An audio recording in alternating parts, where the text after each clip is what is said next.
السلام علیکم ورحمۃ اللہ وبرکاتہ۔ وعلیکم السلام ورحمۃ اللہ وبرکاتہ۔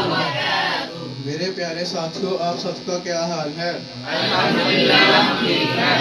میرے پیارے ساتھیوں، آج میں آپ کو رسول صلی اللہ علیہ وآلہ وسلم کی 2 احادیث پڑھاؤں گا۔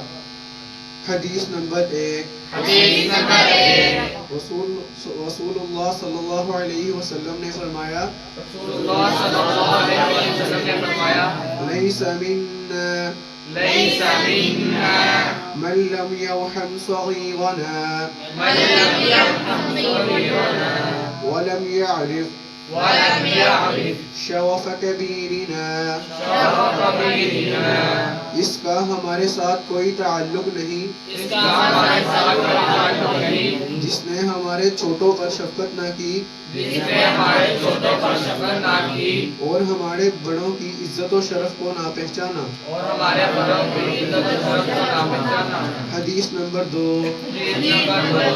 من قال سبحان اللہ العظیم وبحمدہ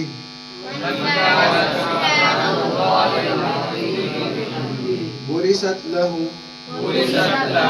نخلة فی الجنہ۔ جس نے یہ کلمات اپنی زبان سے ادا کیے، سبحان اللہ العظیم وبحمدہ، اس کے لیے جنت میں ایک درخت لگا دیا جاتا ہے۔